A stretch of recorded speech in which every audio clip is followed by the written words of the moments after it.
விஜய் வந்து கிளம்பிட்டுருக்காரு வெளியே. அப்போ காவேரி வந்து என்னங்க எங்கே கிளம்புறீங்க அப்படின்னு சொல்லி கேட்குறாங்க. வேறு எங்கே தாத்தா பார்க்க தான் போயிட்டுருக்கேன். தாத்தாவும் பாட்டியும் என்னை பார்க்கணுன்னு ஆசைப்பட்றாங்களா?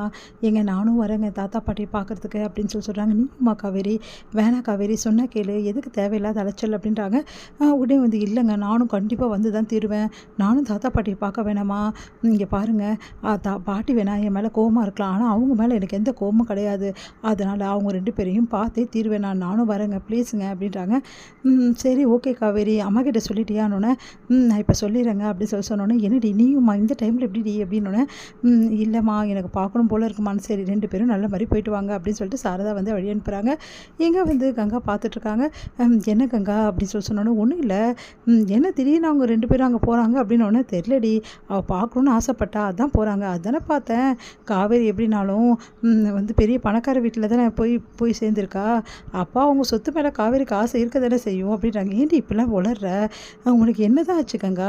ஏன் சொத்து பணம் காசு இதை பற்றி பேசிகிட்டு இருக்க?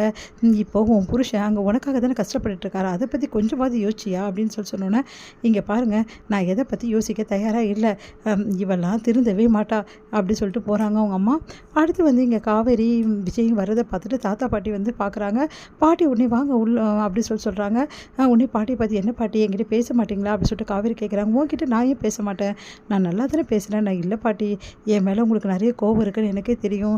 ஏன்னா உங்களையும் உங்கள் பேரனையும் நான் தான் பிரிச்சுட்டேன் தானே நினைக்கிறீங்க, அதுதானே என் மேலே கோவம், அதுதானே உண்மை அப்படின்னு சொல்லிட்டு அவங்க சித்தப்பா வராரு. அவங்கள பார்த்துட்டு அப்படியே என்ன பண்ணுன்னு தெரியாமல் முடிக்கிறாங்க 2 பேரும். என்ன உண்மையை நீங்கள் கண்டுபிடிச்சிட்டிங்க? அவளாக வந்து வீட்டை விட்டு வர சொன்னா விஜயை தானே போனா, அதுக்காக என்ன வேணாலும் பேசுவீங்க தாத்தா கேட்குறாரு. உடனே வந்து என்ன சித்தப்பா ஏதோ பொழுது போல போடுறது, நாங்கள் வந்தோன்னே ஆரம்பிக்கிறீங்களா அப்படின்னு. நான் ஒன்றும் சொல்லலப்பா அப்படி சொல்லிட்டு சித்தப்பா சொல்கிறாரு. உடனே வந்து பாட்டிக்கிட்ட வந்து காவேரி வந்து, பாட்டி நான் ஆசீர்வாதம் பண்ணுங்க அப்படின்றாங்க. இங்கே பாருமா, இந்த மாதிரி நேரம்லாம் யார் காலையும் விழக்கூடாது, புரியுதா இல்லையானோன்னே, சரிங்க பாட்டி, பார்த்தீங்களா அப்படி சொன்னோன்னே, பூசண மாதிரி தான் இருக்குது வயிறு, பரவாயில்லையே 7 மாதம் ஆக போகுதுல்ல, சரி 7ஆம் மாதம் வளர்க்காப்பை பற்றி பேசிட்டு வந்தேனே, அதுக்கப்புறம் என்னடா சொன்னாங்க மாமியார் அப்படி சொல்லிட்டு பாட்டி கேட்குறாங்க. அதை பற்றி பேச தான் நாங்கள் 2 பேரும் யோசிச்சுட்ருக்கோம். என்னடா என்ன பேச போகிறீங்க அப்படின்னோடனே, இல்லை காவேரிக்கும் வந்து வேறு மாதிரி யோசனை பண்ணுறா.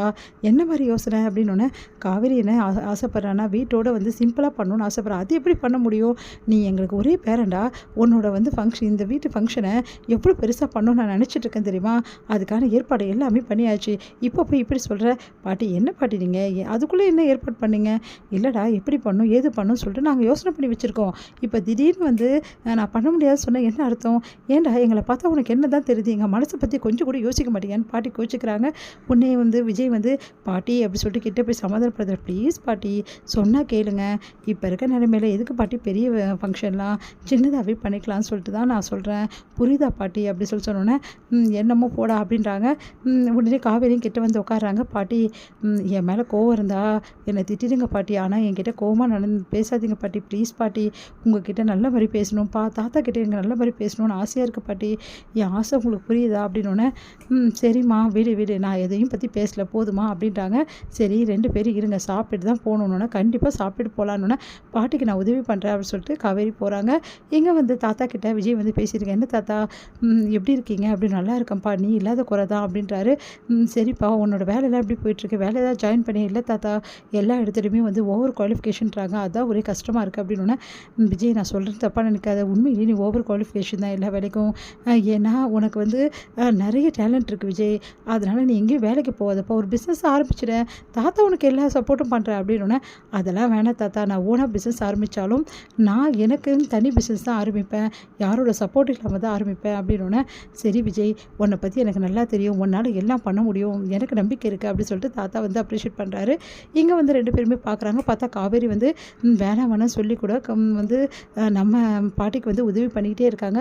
பாட்டியும் வந்து ஒரு கட்டத்தில் வந்து காவேரி கிட்ட நல்லபடி பேச ஆரம்பிச்சிடுறாங்க. பாட்டியும் காவேரியும் வந்து சமைச்சிட்டு அப்படியே எடுத்துகிட்டு வந்து எல்லாமே வந்து வைக்கிறாங்க.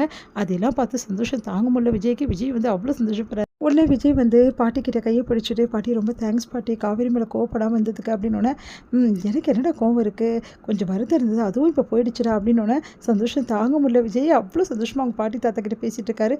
இதையெல்லாம் பார்த்த காவேரிக்கு அவ்வளோ மகிழ்ச்சியாக இருக்குது.